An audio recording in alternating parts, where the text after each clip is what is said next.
예, 피고인은 입증하시기 바랍니다.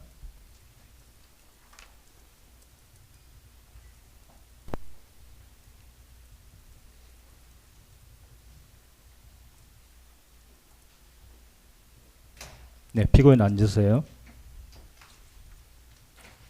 예, 먼저 출석 확인해 보겠습니다. 특검 측은 누가 나오셨죠?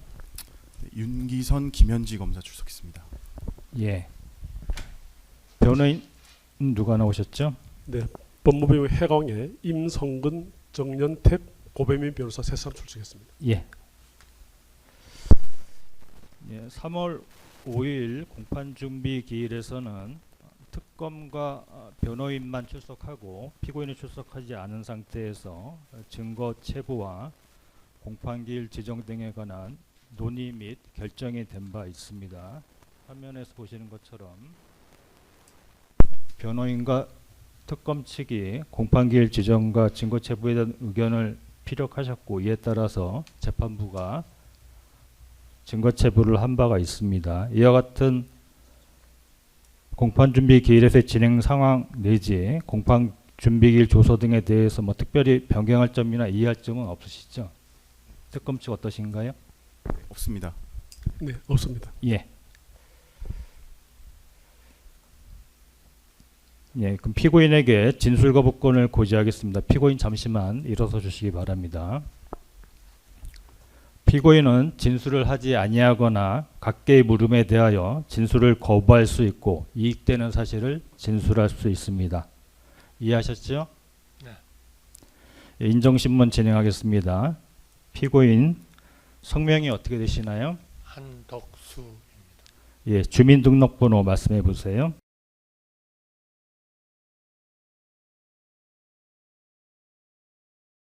예, 직업은요? 예, 주거지 말씀해 보세요.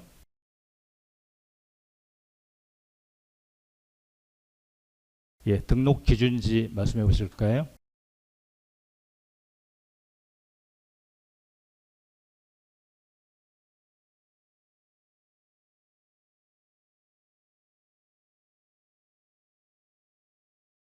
피고인은 공판기일에 출석하여야 하고 피고인의 주소 변동이 있을 때에는 이를 법원에 신고하여야 하며 피고인이 정당한 사유 없이 항소심 공판기일에 이외 출석하지 아니한 때에는 피고인의 출석 없이 재판이 진행될 수 있습니다. 이해하셨죠?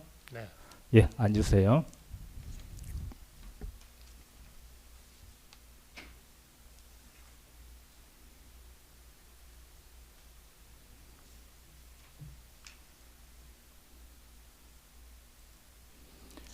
예, 잠시만 기다려 주시기 바랍니다.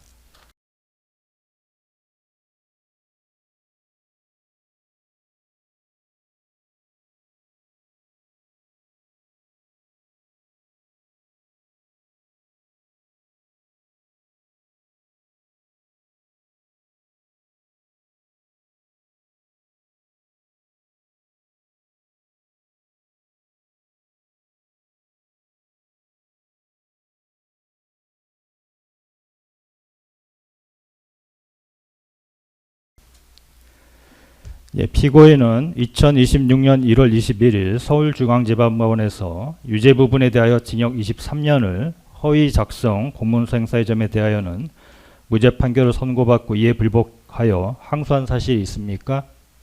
피고인. 네. 위 판결에 대하여 특검도 항소한 사실 알고 있습니까? 네. 예, 이제부터 항소 사건의 심리를 개시하겠습니다.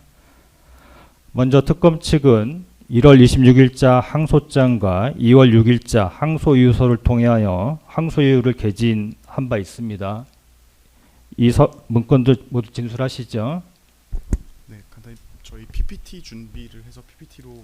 예, 일단 그 문건 진술을 하고 난 네. 다음에 예. 네, 항소 유지는 조금 지금 항소의 요지 진술은 PPT로 하시겠습니까?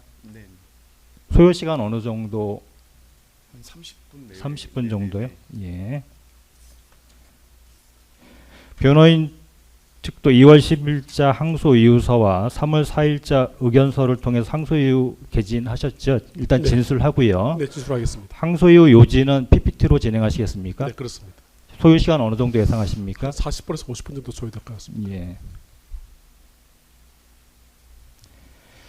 예, 그럼 먼저 특검 측부터 PPT 등을 통하여 항소유 요지 진술하시죠.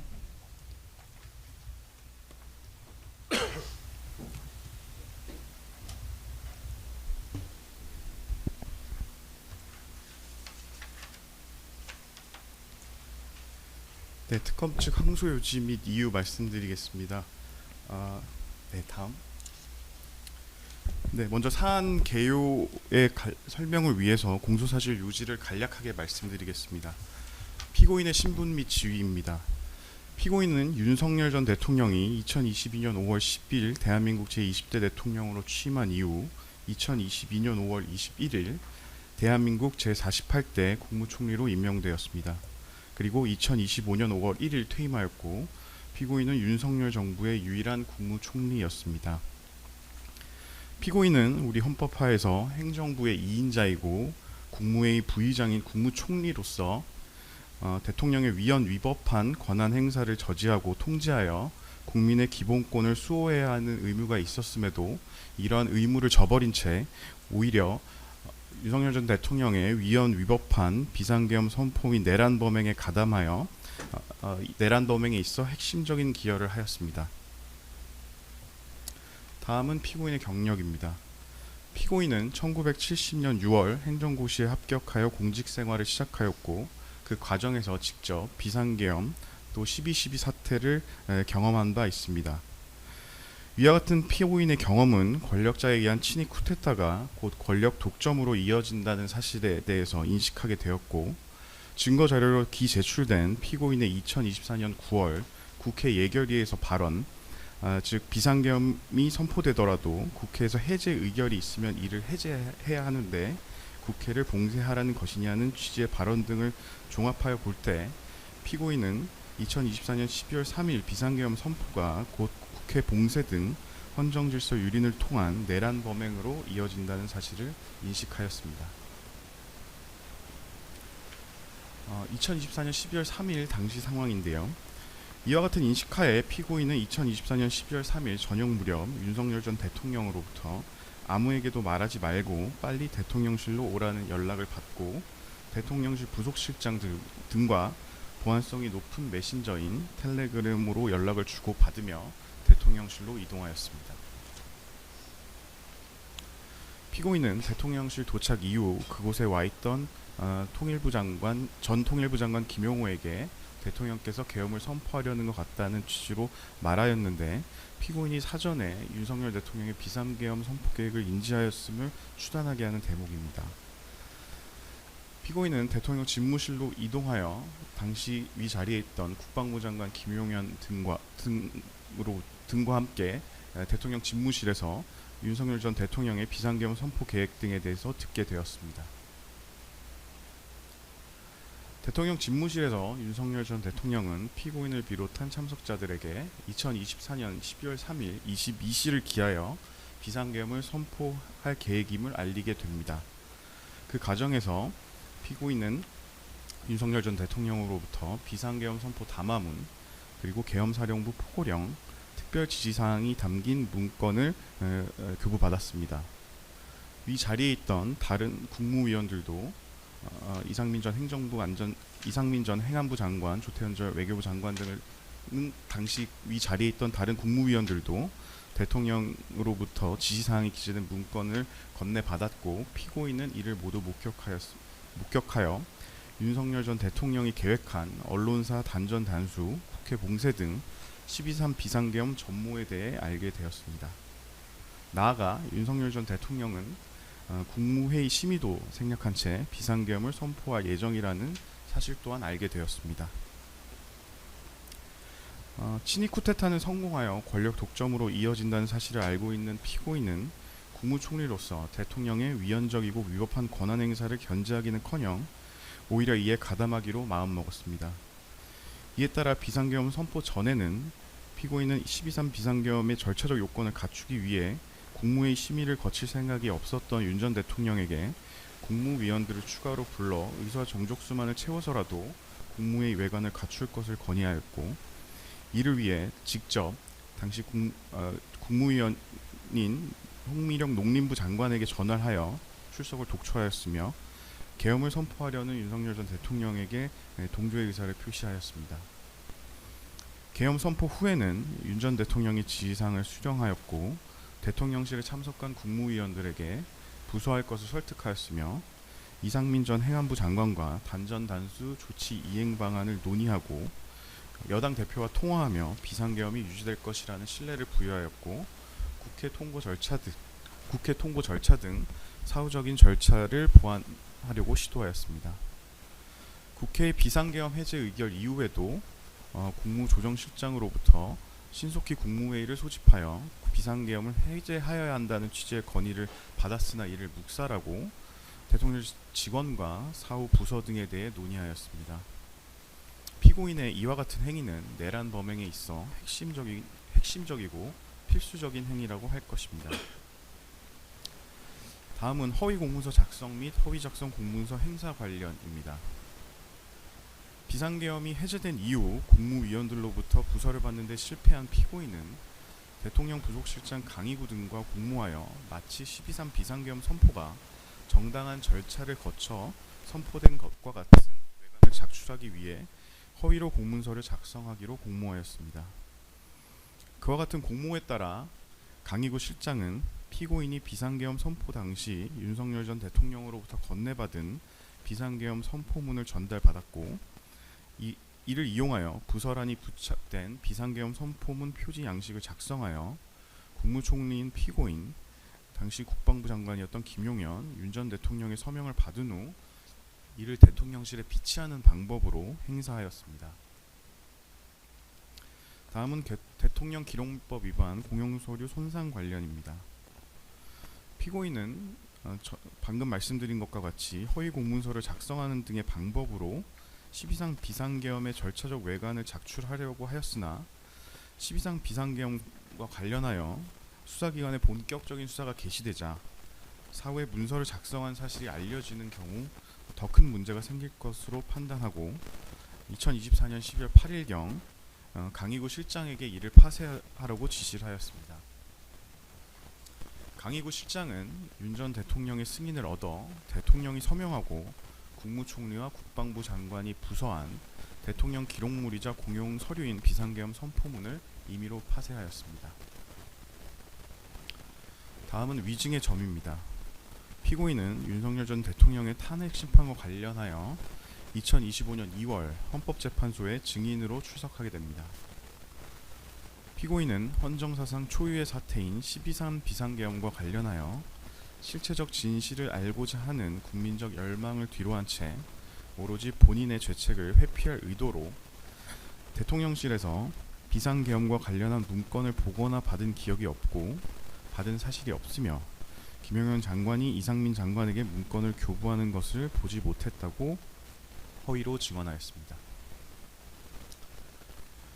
원심 판결 내용입니다.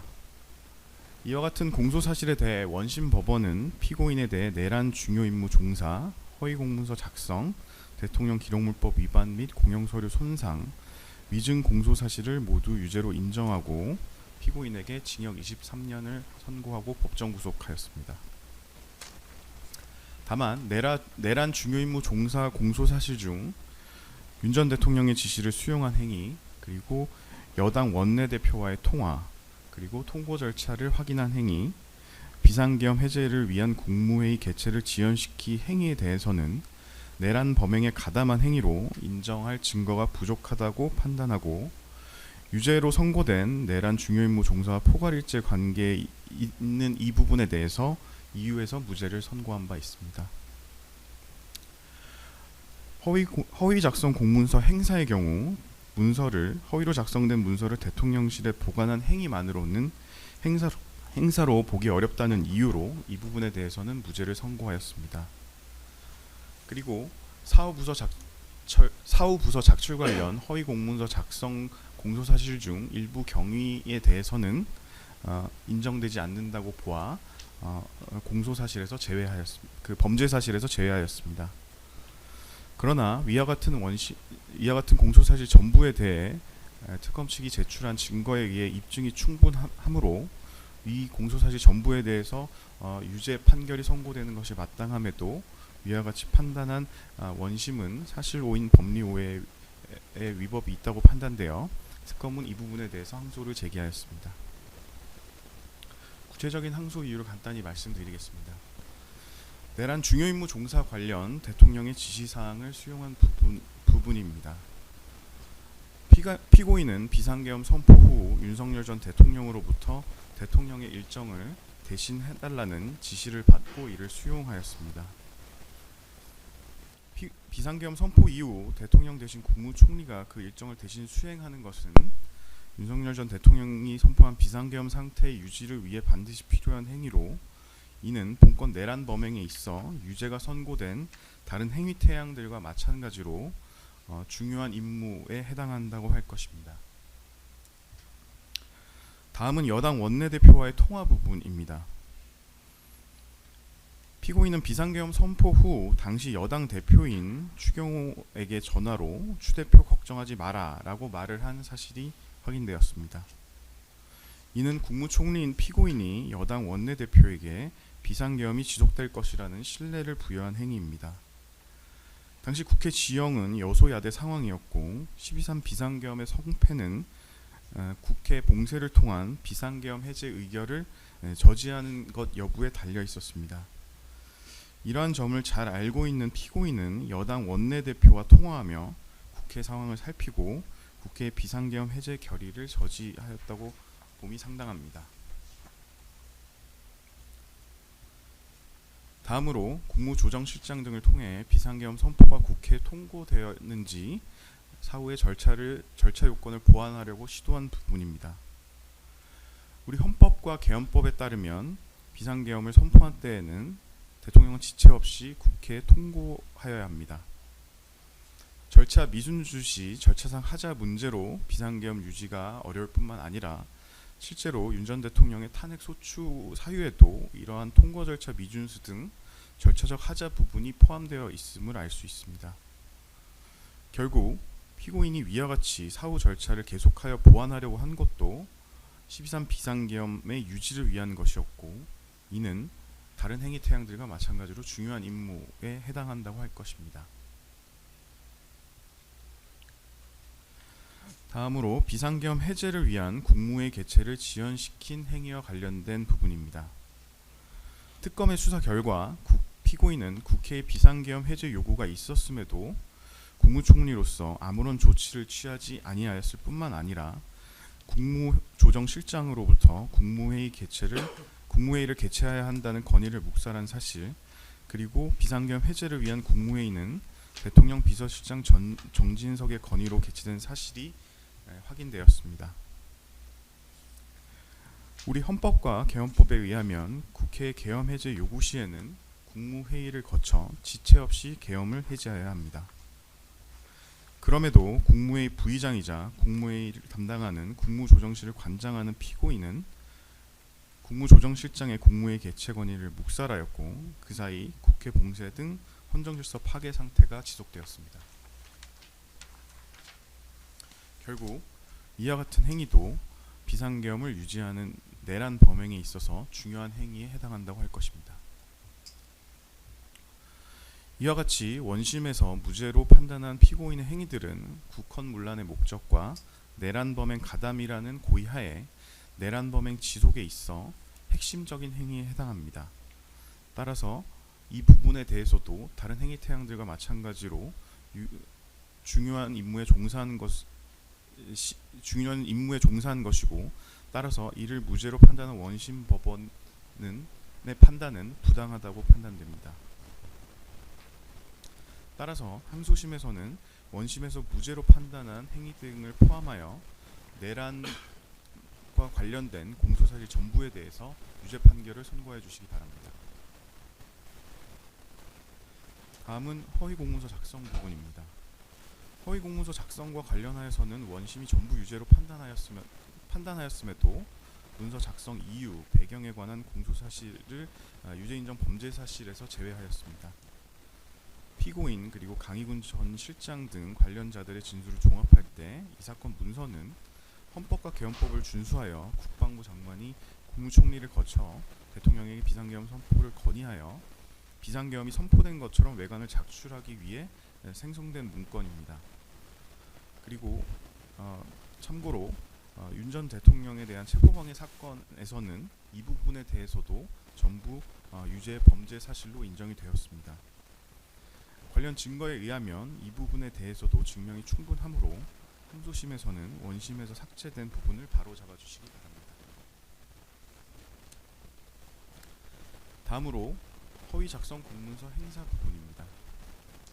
우리 대법원 판례는 허위 작성 공문서 행사에 있어 행사는 문서의 신용을 침해할 위험성만 있으면 인정이 되고 실제로 신용을 해하는 결과 발생을 요구하지 않습니다. 본건 허위 작성 공문서는 비상계엄 선포 이후 탄핵 심판 절차 및 수사 과정에서 행사할 목적으로 작성되는 것으로 대통령이 서명하고 국무총리와 관계 국무위원이 부서한 문서를 대통령의 업무 공간인 대통령실에 비치한 행위는 문서가 언제든지 활용될 수 있는 상태에 놓인 것으로 봄이 상당합니다. 따라서 위 부분은 행사에 해당한다고 봄이 상당하므로 항소심에서는 이 부분에 대해서도 유죄를 선고하여 주시기 바랍니다. 자세한 이유는 항소 이유서를 참조해 주시고 항소 요지는 발표를 마치겠습니다. 예. 변호인 측 항소 이유 요지 진술하실까요?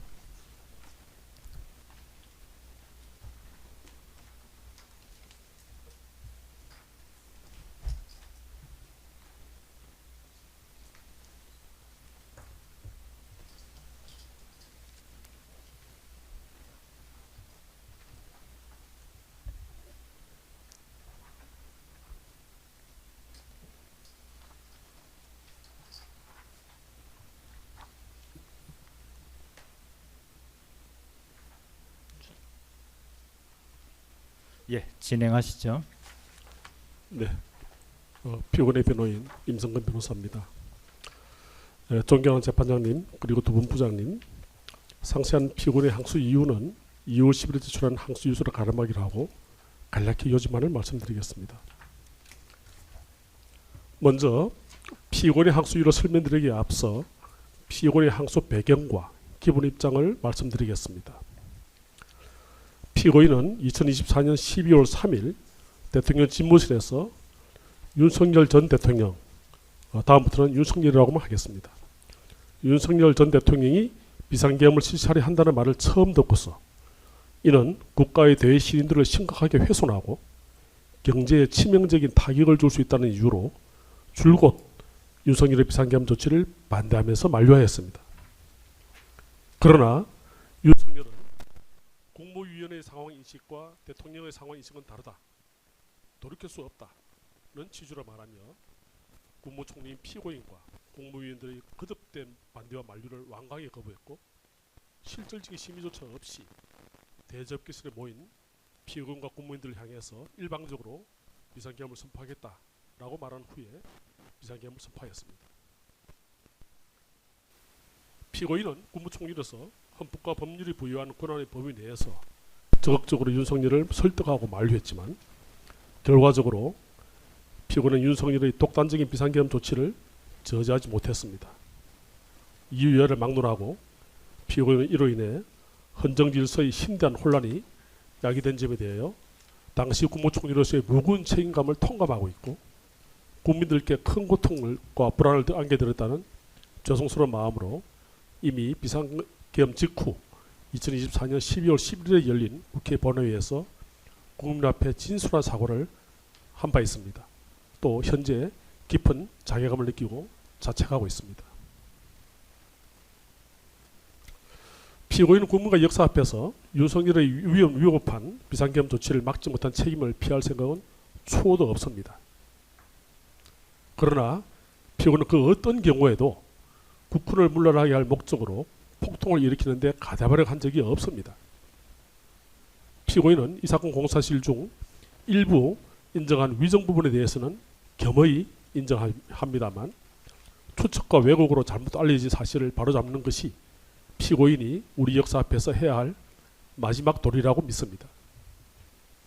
이 사건에 대해서는 역사적, 정치적으로 다양한 판단이 내려지겠지만 무엇보다 사법적으로 실체적 진실을 밝히고 그에 대한 정의로운 법적 판단이 내려져서 대한민국 헌정사에 교훈으로 길이 남겨지기를 간절히 바라는 마음으로 항소를 제기하였습니다. 특히 피고인은 헌법재판소가 윤석열에 대한 탄핵소추 사건인 결정에서 윤석열 이 사건 계엄 선포가 헌법이 정한 실체적 요건과 절차적 요건을 위반하였다라고 한 판시한 점을 잘 알고 있고 이를 겸허하게 수용하고 있습니다. 그러나 윤석열의 이 사건 비상계엄이 헌법의 실체적, 절차적 요건을 갖추지 못한 것이라는 점은 헌법적 관점에서 이 사건 비상계엄을 판단한 것일 뿐이고 그렇다고 하여 곧 피고인이 당시 윤석열이 선포한 비상계엄이 국헌문란의 목적으로 이어준 것으로서 형법상의 내란죄에 해당되는 사실을 잘 알면서도 이를 옹호하거나 동조해서 그 중요한 임무에 종사했는 것을 볼 수 있는지 여부는 별개의 문제입니다. 주장하시는 것처럼 내란죄에 있어서 국토 참전이나 국헌문란의 목적은 모든 공범에게 존재해야 하고 적어도 자기의 행위가 내란죄와 관련되어 있음을 인식하여 성립하는 것입니다. 이러한 목적 없이 폭동에 참가한 자는 소유죄로 처벌하거나 또는 개개에 해당하는 범죄로 처벌받을 뿐 내란죄로 처벌받을 수 없음은 법리상 너무도 당연합니다. 특검이 피고인에 대해서 형법 87조 제2호의 내란 중의 임무 종사자로 이 사건 공소를 제기한 만큼 윤석열 등의 이 사건 계엄 선포 행위에 국헌문란의 목적이 있었는지 여부와는 별개로 피고인에게 이와 같은 국헌문란의 목적을 가지고 폭동에 가담하여 중요 임무에 종사한다는 범위가 있다는 점이 합리적 의심의 여지 없이 증명되어야 하는 것입니다. 특검의 이 사건 공소사실과 원심 판결 2에서 3면에 기재된 윤석열의 비상계엄 선포 사전 모의 및 준비에 관한 판시 사실을 보면 윤석열과 김용현 전 국방부 장관이 비상계엄을 사전 모의하고 준비한 사실만 기재하고 있을 뿐 그 어디에도 피고인이 이에 관여하거나 사전에 이를 알았다는 증거가 없고 특검이나 원심도 이를 인정하고 있는 것으로 보입니다. 뿐만 아니라 원심 판결 6문에서 7면에 있는 포고령 발령 등 구체적 폭동 행위에 관한 판시 사실 그 어디에도 피고인이 이에 관여하거나 사전에 이에 관해서 알고 있다는 것은 없으며 특검이 제출한 모든 증거를 살펴보아도 이를 인정할 아무런 증거가 없습니다. 존경하는 재판부께서 부디 윤석열이 이 사건 비상계엄을 선포할 당시 그 비상계엄의 절차나 구체적인 내용이 헌법 위반될 뿐만 아니라 더 나아가 우리 형법상 국헌문란의 목적으로 폭동을 일으킨 내란에 해당되는 사실을 피고인이 인식하면서도 국헌문란의 목적으로 이 사건 내란 행위에 가담해서 중요 임무에 종사한 것을 볼 수 있는지 여부에 대해서 이 사건 증거들과 관련 법리에 따라 엄격하게 증거 판단을 해주시고 열린 마음으로 피고인 항소 이유를 살펴봐 주시기를 간청드리면서 구체적인 항소 이유를 설명드리겠습니다. 피고인 항소 이유는 내란 중요 임무 종사 등에 관한 법리 오해와 사실 오인 등의 항소 이유 제1점에서부터 보시는 바와 같이 제5점의 양형부당까지 5개입니다. 이에 관한 요지를 설명드리겠습니다. 먼저 피고인 항소의 제1점은 내란 중요 임무 종사에 관한 법리 오해와 재정법칙 위배입니다. 원심은 피고인이 윤석열의 비상계엄 선포 행위를 정당화하기 위해 국무회의 심의라는 외관을 형성한 것을 내란의 중요 임무에 종사한 것이라 판단했습니다. 그러나 피고인이 당시 국무위원들을 더 불러서 의견을 들어보아야 한다고 윤석열에게 건의한 것은 윤석열의 일방적인 비상계엄 선포 고집을 끊기 어려워 국무위원들 더 불러서 윤석열의 비상계엄을 반대하고 설득을 한 것일 뿐이지 윤석열의 비상계엄 선포 행위를 정당화하려 한 것이 결코 아닙니다. 비상계엄 선포 행위를 헌법적으로 판단하는 기준과 내란죄 성립 여부를 형법적으로 판단하는 기준은 서로 구별됩니다. 최근 2026년 2월 19일에 서울중앙지방법원에 선고된 윤석열 전 대통령 등에 대한 2025 고합 129등 내란사건 판결문에 따르면 비상계엄의 선포와 내란죄의 관계에 대해서 이렇게 판시하고 있습니다. 대통령의 비상계엄 선포가 그 실체적 절차 요건을 갖추지 못한 경우에는 이런 형법 제91조 2호가 적용되는 국헌문란 목적, 내란죄의 구성력을 충족한 것을 보아야 한다는 견해가 있을 수 있지만 이러한 견해는 취하기 어렵다. 대통령은 전시사변 또는 이에 준하는 국가 비상사태에 있어서 병력으로서 군사상의 필요에 응하거나 공공안녕질서를 유지할 필요가 있는 때인지 여부에 관하여 나름의 판단을 할 수 있는 권한까지 부여받은 것이로 보이므로 위와 같은 실적 요건에 관한 대통령의 판단은 존중받아야 할 것이다. 결국 비상계엄 요건을 갖추지 않았음에도 비상계엄을 선포하였다면 이에 대해 탄핵 등 정치적 책임을 부담한 것으로 족하지 형사 책임의 부담을 지을 수 없는 것으로 보인다. 반면에 비상계엄 선포 요건을 갖춘지에 따라 대통령에 대한 내란죄 등본을 논할 것이 아니라 형법상 내란죄의 구성 요건을 돌아가 대통령이 어떠한 목적을 가지고 비상계엄을 선포하여 실제 어떠한 행위를 하였는지를 따져 내란죄 성분을 논해야 한다는 견해가 타당하다.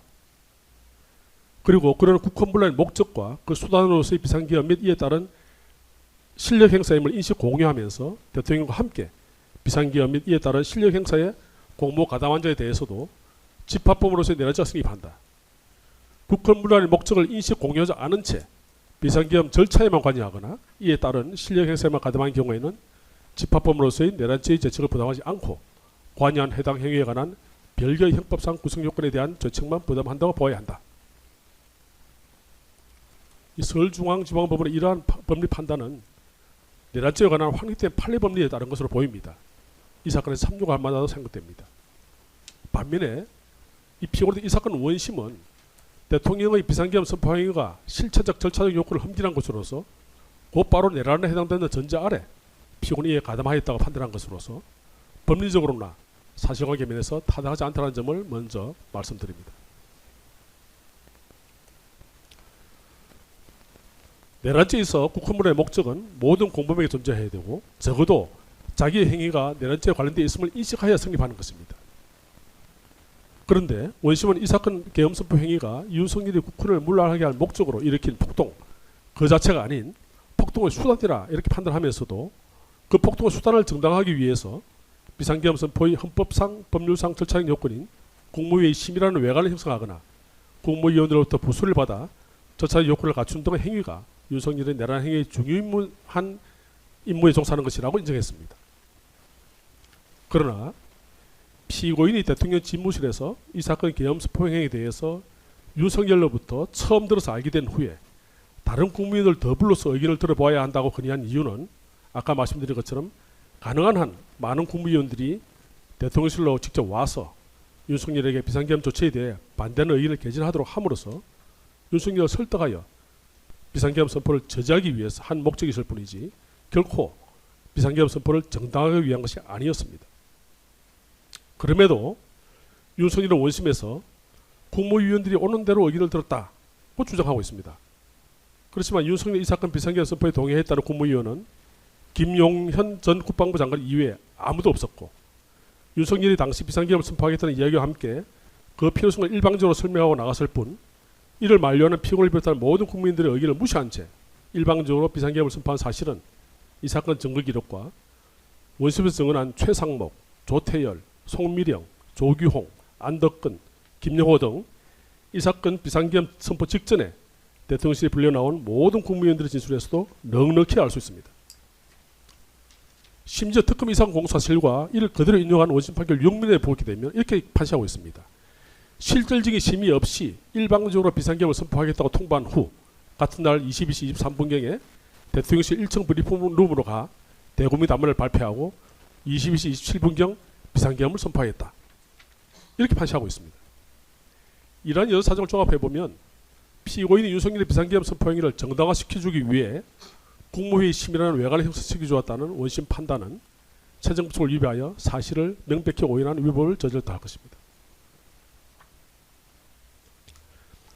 피고인이 대통령 집무실에 입수하기 전에 윤석열의 비상계엄 선포를 예방하는 발언을 했다는 김영호의 진술은 스스로 법정에서 번복한 진술입니다. 또 대통령실 CCTV 내용 등 객관 사실과 배치돼서 도저히 믿을 수 없음에도 원심은 사실을 오인했습니다. 더구나 김영호가 대적변실에서 피고인으로부터 포고령을 받아 읽어보았다는 진술의 신빙성을 인정한 원심 판결에는 명백히 최정부칙을 위반하여 사실을 오인한 위법이었습니다.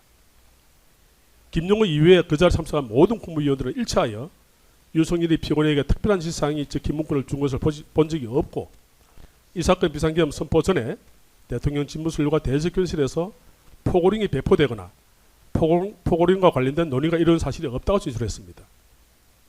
더욱이 특검이 제출한 증거기록 그 어디에도 당시 피고인이나 국무위원들이 포고령에 대해서 논의한 적이 없으면 물론이고 이에 대해 언급했던 내용조차 일절 존재하지 않습니다.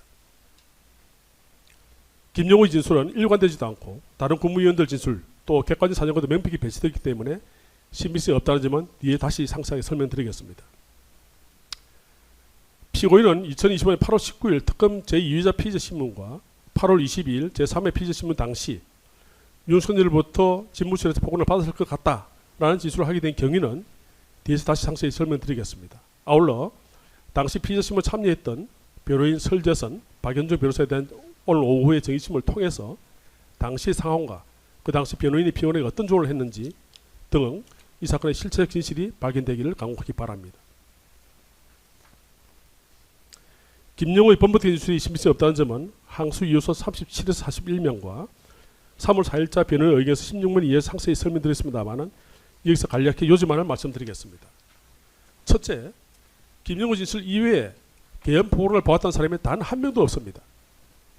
둘째, 심지어 김영호의 수사기관 진술을 살펴보아도 이 사건 비상계엄 선포 전에 포고를 받아본 사실이 없다고 진술하는 등 피고인이 처음 대통령 집무실에 들어가서 받은 문건 중 포고령이 있었는지 여부에 대해서 전혀 일관성이 없습니다.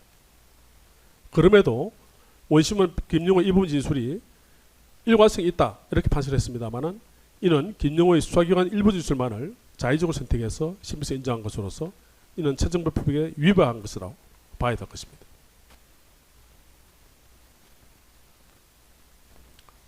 구체적으로 김영호 등 관련자 진술을 살펴보면서 김영호 진술의 일관성과 신빙성이 있는지를 살펴보겠습니다. 김영호는 특검에서 피고인이 대직권실에 들어와서 자신에게 윤석열이 비상계엄을 선포하려고 한다는 말을 했다고 진술했지만 원심 법정에서는 자신의 착각에 의한 잘못된 진술이었고 대통령 집무실로 들어가서 대통령으로부터 처음 들었다는 것이 정확한 기이다 이렇게 분명하게 진술을 번복을 했습니다.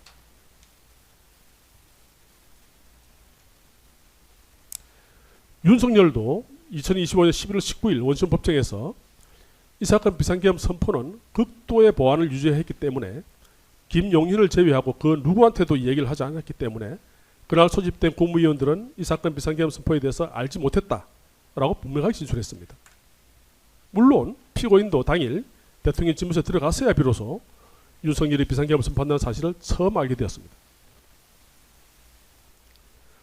그럼에도 원심 판결 7면에서 피고인이 대책교실에 먼저 와있던 김영호에게 윤석열이 계엄을 선포하려는 것 같다라는 취지로 말했다고 사실 인정을 했고 아까 검사님이 항소 이유 요지에서도 그와 같은 주장을 했습니다. 그러나 이는 이미 김영호가 원심법정에서 특검에서 잘못된 진술을 바로잡았고 이러한 진술 번복은 윤석열의 진술 등에 의해 충분히 입증돼서 불구하고 원심은 명백히 사실을 오인했습니다.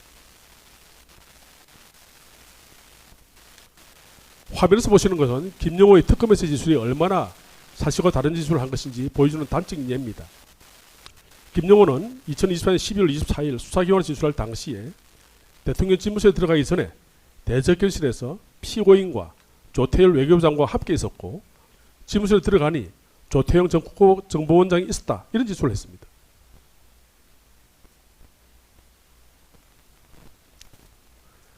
그러나 증거순번 504의 실황조서서 살펴보면 피고인이 도착했을 당시에 피고인과 김영호만 대적교실에 있을 뿐이고 피고인과 김영호가 20시 45분에 집무실에 들어가는 4분 후에 20시 49분에 조태일이 대적교실에 도착을 합니다.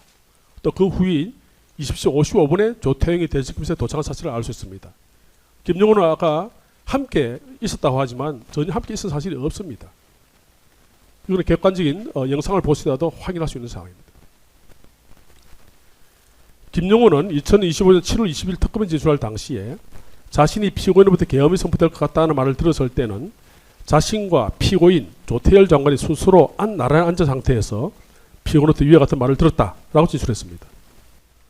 그러나 조금 전에 설명드린 것처럼 조태열은 피고인과 김영호가 집무실에 들어가는 4분 이후에 비로소 대적검찰에 도착한 사실을 비춰보더라도 김영호의 특검 진술은 실제 사실과는 동떨어진 것으로서 얼마나 신빙성이 없는지를 여실하게 보여줍니다.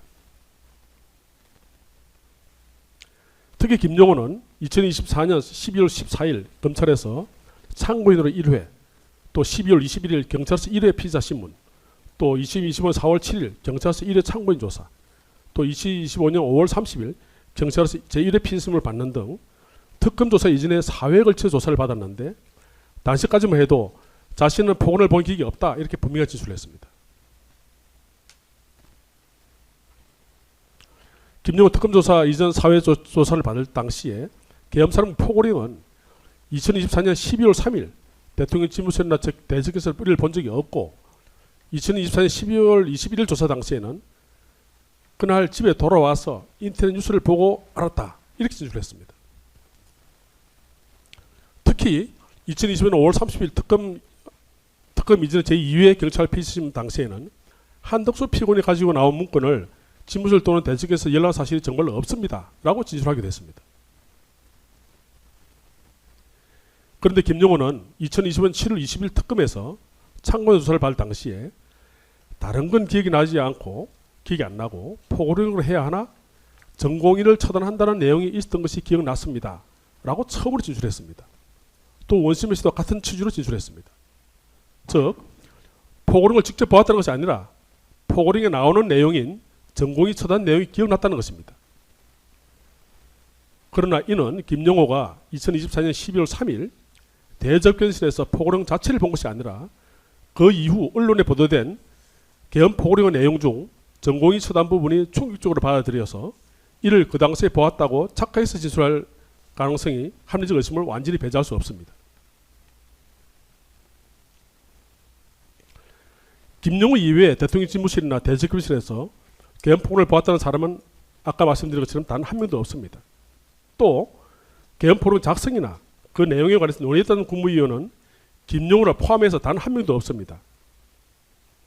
화면에서 보시는 것처럼 피고인처럼 2024년 12월 3일 저녁 9시 이전에 대통령 집무실에 왔던 조태열, 조태용도 포고령에 대해서는 나중에 언론 보도를 보고 알았다 이런 진술을 하고 있습니다.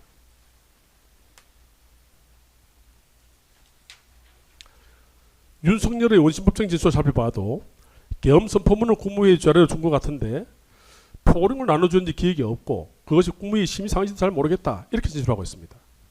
이 포고령에 대해서는 나누는지 기억이 없다는 겁니다.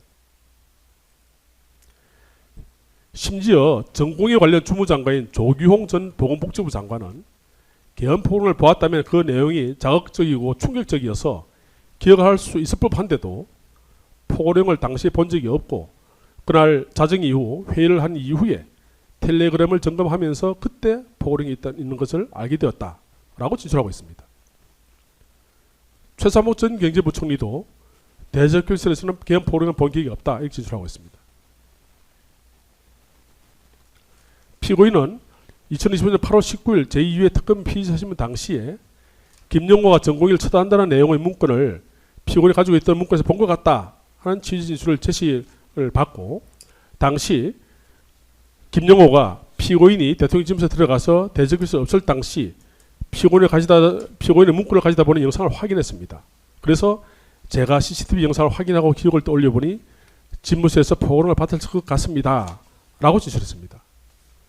그런데 사흘 후인 8월 22일 제3회 피의자신문 당시에는 다시 이를 부인하고 그러다가 변호인 면담 이후에 이를 번복해서 포고령을 받았다고 진술했습니다. 그 번복 경위에 관해서는 항소 요서 52에서 53면 3월 4일자 변호의에서 10일 13면을 참조해 주시기 바라며 증거능력이 없는 피고인에 대한 피의자신문 조서의 내용을 피고인이 법정시효를 탄핵하는 것은 법리상 신중을 기해야 한다는 점도 3월 4일자 변호의견서를 참조해 주시기 바랍니다. 결국 피고인이 당시 대적교실에서 가지고 있던 문건 중에 계엄 포고령이 있었다는 증거로 원심이 제시한 것은 원심 판결 43면에 판시한 세 가지입니다.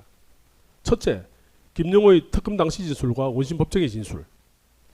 둘째, 김용호가 위정죄로 처벌받을 부담을 안고 피고인에게 불리하게 허위로 진술할 동기나 유인을 찾을 수 없다는 점. 셋째, 피고인은 특별검사 조사에서 대통령 집무실에서 포고령을 받아 읽어보았다는 취지로 진술하면서 그에 대하여 당시 느낀 감정과 생각을 자연스럽게 진술했다는 점을 들고 있습니다. 그런데 위 1, 2항은 결국 김용호의 진술에 일관성 신빙이 있다는 것입니다만은 김용호 진술에 일관성이 없고 사실과 다른 모순점이 많을 뿐만 아니라 김용호를 제외한 단 한 명의 국무위원도 대통령 집무실이나 대식회실에서 개헌 보고를 받아보았다거나 이에 관해 논의한 바가 없다는 진술에 비춰보게 되면 김영호가 아까 말씀드린 것처럼 착오로 진술했을 합리적인 의심을 배제할 수 없습니다. 그와 같이 엄격한 정리되었다고 볼 수는 없는 것입니다. 그리고 세 번째 사항, 피고인이 특별검사 조사에서 당시 느낀 감정과 생각을 자의식 진술했다는 이 사항은 피고인이 그 내용을 부인해서 증거 능력이 없는 피고인에 대한 피지신문조서의 내용을 강함없이 사실 인정을 하고 사실상 원심의 세민적 형성에 결정적 영향을 미치고 보이기 때문에 탄핵 증거의 범위를 벗어난 사실 인정으로 볼 여지가 있습니다. 비록 당심에서 김용호에 대한 정의신문이 채택되지 않았지만 결국 대통령 집무실이나 대적교실에서 개헌 포럼을 보았다는 유일한 증거인 김용호의 진술에다 증거 능력이 없는 피고인에 대한 제2회 제3회 피지신문조사라는 탄핵 증거를 통해 이 사실 인정을 한 것입니다. 이와 달리 진술하고 있는 윤석열, 조태열, 최상목 등 수많은 증거들을 믿지 아니한 채 이와 같은 사실 인정한 것이 타당한지 그리고 탄핵 증거의 범위와 함께 범위와 한계 등에 관해 존경하는 재판부에서 합리적인 사실 인정과 증거 판단을 해주시기를 간곡히 바랍니다. 다음으로 피고인 이 사건 비상계엄 선포에 관하여 국무의 심의라는 외관을 갖추려는 한 의도가 없었으므로 내란 행위에 중요한 임을 총수한다는 피고인의 고의를 인정한 원심 파견하는 사실 오인이 위법이 있습니다. 거듭 설명드린 것처럼 피고인이 이 사건 비상계엄 선포를 용이하게 하거나 강화하는 행위를 한 것이 아니라 윤석열을 설득해서 비상계엄 선포를 저지하려고 노력하였습니다. 피고인은 12월 3일 20시 45분경에 대통령 집무실에 처음 입실해서 윤석열로부터 비상계엄 선포 의사를 전해 듣고 즉시 윤석열에게 대한민국 경제와 대외 신도에 큰 문제가 생길 수 있다는 취지로 말하면서 반대 의견을 표명했습니다. 윤석열 또한 원심법정에서 피고인이 대통령 집무실에서 계속해서 자신에게 비상계엄을 반대한다는 의견을 개진하였고 자신이 이를 수용하지 않으려고 하자 다른 국무위원들의 의견을 반드시 들어봐야 한다고 지속적으로 설득하였다. 이렇게 분명하게 진술하고 있습니다. 이와 같이 윤석열뿐만 아니라 이 사건 비상계엄 선포 당시 함께 있었던 모든 국무위원들은 한결같이 피고인이 윤석열의 비상계엄 선포를 반대했고 나중에 도착한 국무위원들에게도 대통령 설득하고 만료해보라고 하였다는 등 피고인의 진술을 뒤집어하는 증거들은 차고 넘칩니다. 이러한 피고인이 비상계엄 정당을 위해 국무회의 외관을 갖추고 국무위원 부서 외관 형성을 하는 등 윤석열의 내란 행위에 중요 임무를 하였다는 이 사건 공사실은 합리적 의심의 여지 없이 증명됐다고 보기 어려움에도 불구하고 막연한 추측만으로 이를 인정한 원심 판결은 자유심증주의 한계를 벗어났고 최종적으로 위반해서 사실을 오인한 위법이 있습니다. 거듭 말씀드립니다마는 피고인으로서는 2024년 12월 3일 밤에 대통령 호출을 받고 대통령실에 도착했어야 비로소 윤석열이 비상계엄을 선포할 계획을 알게 되어서 이를 극구 만리했으나 윤석열의 고집을 끊기 어렵게 되자 국무위원들 더 불러서라도 윤석열을 만류하려 했지만 윤석열은 대통령 상황인식과 국무위원들의 상황인식은 다르다. 돌이킬 수 없다는 일방적인 발언만 한 채 비상계엄을 선포함으로써 결과적으로 윤석열의 비상계엄 선포 행위를 막지 못한 것이 이 사건의 실체적, 역사적 진실입니다. 또한 피고인은 국무위원들에게 국무회의 회의록에 서명하라고 지시한 사실도 없고 국무위원들의 부서 외관을 형성해서 이 사건 비상계엄을 정당화하는 의도도 없었습니다. 비록 피고인이 윤석열에게 재고해달라고 요청할 때 실질적으로 반대하는 의사를 분명하게 표명한 이상 결과적으로 피고인이 윤석열의 비상계엄 선포와 내란 행위를 저지하는 데 실패했다 하더라도 그러한 사정만으로 피고인이 정치적, 역사적, 도의적으로 책임을 지는 것을 넘어서 이 사건 비상계엄 선포 행위와 내란 행위에 동조하거나 이에 적극적으로 가담했다고 볼 수도 없는 것입니다.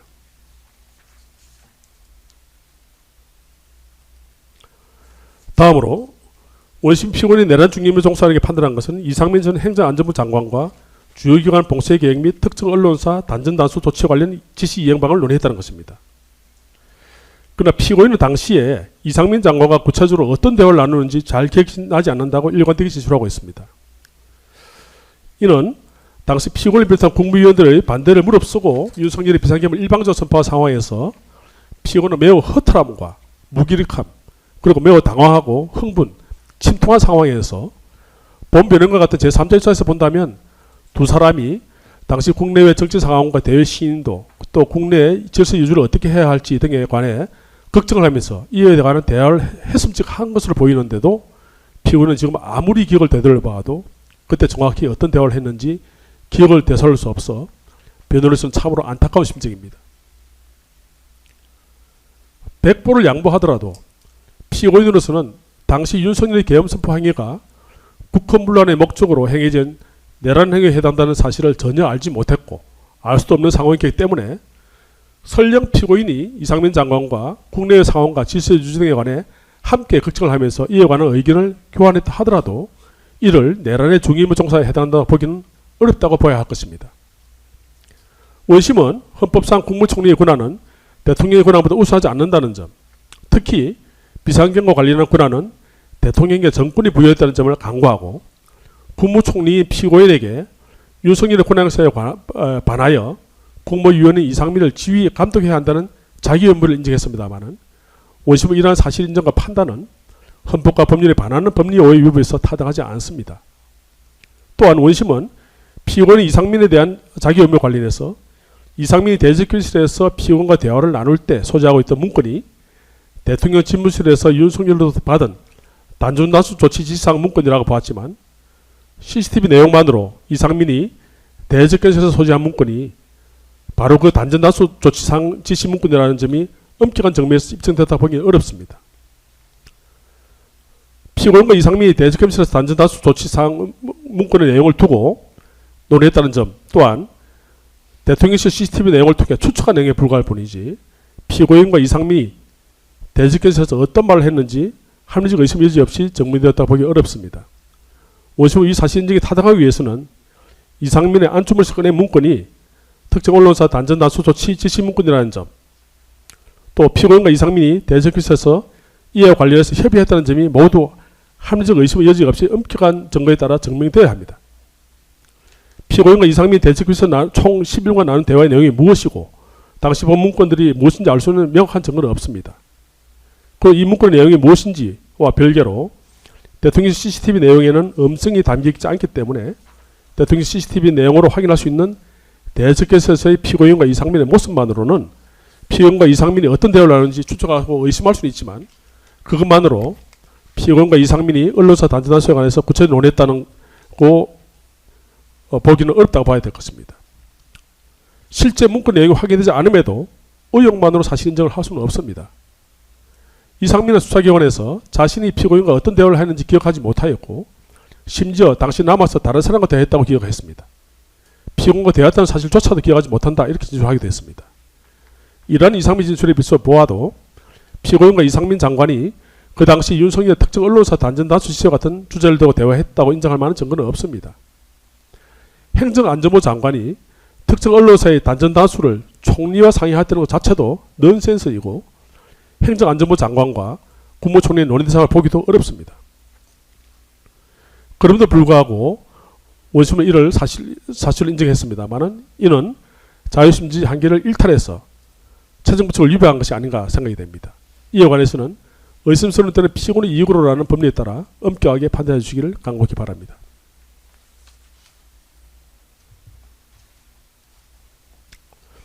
원심은 피고인이 국무회의를 마치고 국무위원들에게 서명받으려고 하는 등 절차적 요건을 갖추도록 하는 방법으로 내란 중의 임무에 종사했다 판단했습니다.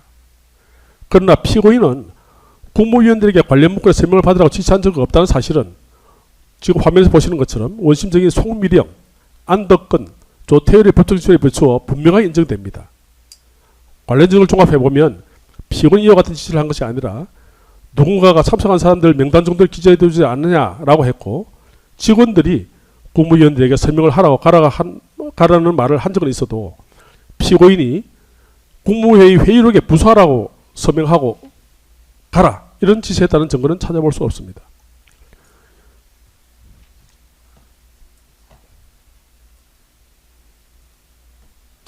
다음으로 항소의 제2점의 요지를 말씀드리겠습니다.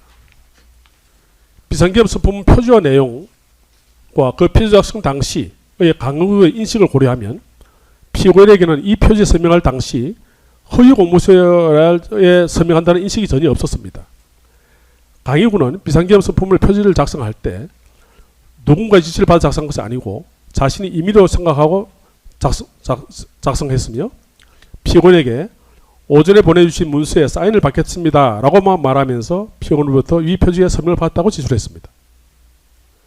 그리고 피고인이 비상계엄 선포문 표지에 서명할 때 이 표지에 다른 사람이 먼저 서명한 적이 없고 피고인은 강의로부터 이 표지에 다른 사람도 서명할 것이라는 말도 들은 사실이 없습니다. 또 나아가서 피고인과 김용년, 윤석열 사이에 비상계엄 선포문 표지와 관련하여 의사연락이 이루어졌다는 증거도 전혀 없습니다. 비록 강의구가 2024년 12월 6일에 비상계엄 선포문 표지를 만들었다 하더라도 비상계엄 선포문 표지 내용은 12월 3일 2020으로 이 사건 비상계엄을 선포한다는 내용 자체는 사실에 부합하기 때문에 그 표지가 허위여서 허위 공문 작성죄에 해당된다고 인정한 원심 판결에는 법리를 오해하고 천정부처를 위배해서 사실을 오해한 위법이 있습니다.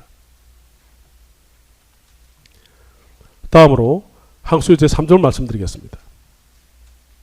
피고인은 비상계엄 선포문 표지가 김영현, 윤석열이 서명한 공용서류 또는 대통령 기록물이라는 인식이 전혀 없었던 상태에서 강의구에게 비상계엄 선포문 표지를 폐기해달라라고 요청한 것입니다. 그래서 대통령 기록물 관리법 위반이라든지 공개서류 손상죄에서 고의가 전혀 없었다고 말씀드립니다. 더구나 국방부 장관이 작성한 계엄 선포문은 대통령 기록물이라고 보기 어렵고 그 선포문은 한쪽 끝에 장관, 총리, 대통령 서명을 받았다고 기록물을 볼 수 없다 하는 윤석열 진술에 비춰보게 되면 당시에 심지어 윤석열조차도 대통령 기록물에 해당할지도 모른다는 인식조차도 없었던 것이 분명히 알 수 있습니다. 강의구도 원심법정에서 자신이 임의로 만든 비상계엄 선포문 표지가 대통령 기록물에 해당한다고 생각하지는 않았다 이렇게 진술했습니다. 이러한 피고인의 고의를 입증할 증거가 없음에도 불구하고 원심이 이를 유죄로 인정한 것은 법리를 오해했거나 최종부처를 위반해서 사실을 오인한 위법이 있습니다.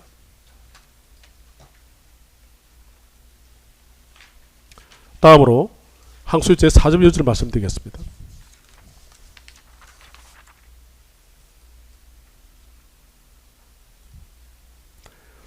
원심은 피고인이 2024년 12월 4일 대통령 집무실에서 윤석열 또는 김용현으로부터 대검문 담화문, 포고령과 비상계엄 관련 지시사항 문구를 교부받았고 그중 비상계엄 관련 지시사항 문구는 상위 안주문의에 나머지 문구는 하위 안주문의에 교부받은 사실을 인정했습니다. 그렇지만 피고인은 계엄 선포 당일 대통령실에서 계엄과 관련 문구를 보거나 받은 기획이 없다라고 전언한 것은 기획에 반하는 진술이라는 점을 겸허하게 인정하였고 이를 반성하고 있습니다. 그러나 계엄 포고령과 관련해서 앞서 상세하게 설명드렸습니다만은 이 문건 중에 포고령이 있다는 진술한 것은 김용호가 유일한데 김용호의 진술을 믿을 수 없는 것입니다. 포고령은 김용인이 일방적으로 박안수에게 지시해서 발령한 문건입니다. 대책에서는 전혀 배포되지 않는 문건입니다. 김용호를 제외한 그 어느 국무위원도 계엄 포고를 받거나 논의했던 사람은 단 한 명도 없습니다. 마지막으로 비상계엄 관련 지시사항 문건은 대통령 집무실에서 윤석열이 조태력에 건넨 재외공간 관련 문건 이상민이 대통령 집무실에서 보았다 진술한 단전단속 관련 문건 이 사건 비상계엄 선포 후에 윤석열이 최상목에 건넨 예비비 관련 문건 이렇게 세 가지로 확인될 뿐입니다. 피고인은 윤석열로부터 국무총리에 해야 할 지시 문건 자체는 받은 사실이 없습니다. 피고인이 특별한 문건을 받은 사실이 없다라고 증언한 것은 조태열 최상무 장관처럼 각 부처가 해야 할 지시 문건을 받은 사실이 없다고 증언한 것이기 때문에 이를 기획에 반하는 위증이라고 볼 수 없습니다. 김용현은 국무총리 피고인에게도 지시사항 문건을 건네지도 진술했지만 이 사건 비상계엄을 정당하기 위해서 많은 거짓말들을 하고 있는 김용현의 진술은 전반적으로 믿기 어렵습니다.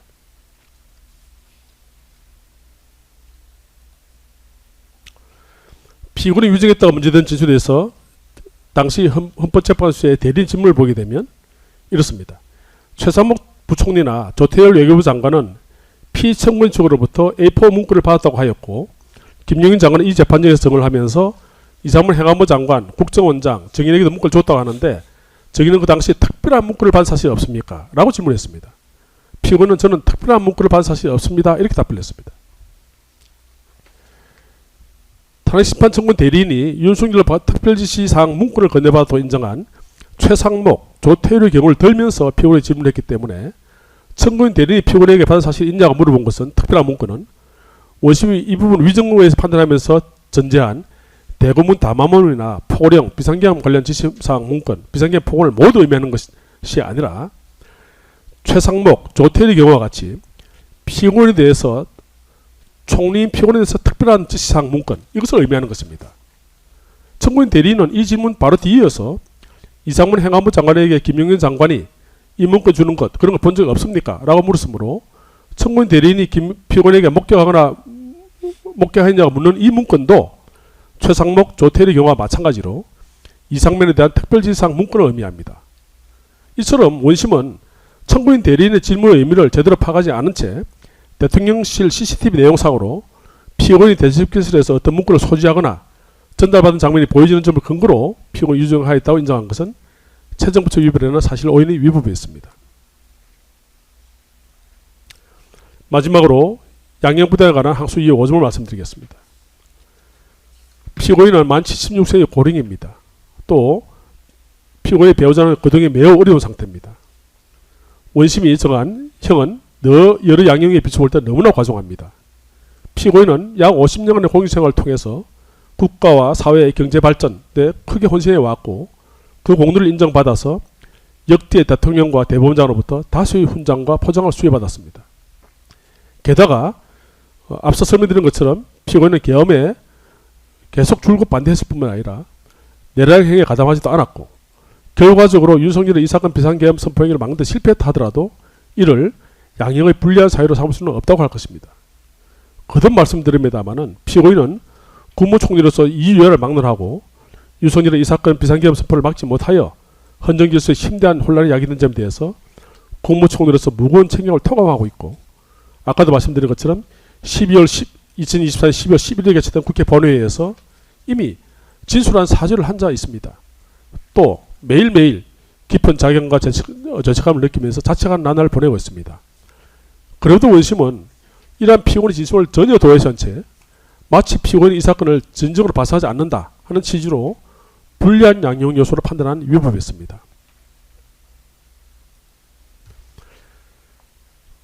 다음으로 특별공사 항소유예에 대한 상세한 답변은 2월 27일자 답변서로 가름하고 여기서 요지만 간략하게 말씀드리겠습니다.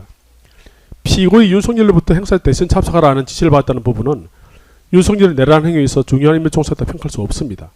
이 행사가 어떤 행사냐면 당시 무역협회에 주최하는 무역을 할 행사에 대통령이 참석을 되어 있었는데 그것을 대신 참석을 한 것이 무슨 내란 중요 인물 종사가 되는지 저는 도저히 납득하기 어렵습니다. 그리고 피고인이 당시 국민의힘 원내대표 추경호와 통화한 것은 국회의 비상계엄 해제 요구 결의안 표결과는 아무런 관련이 없습니다.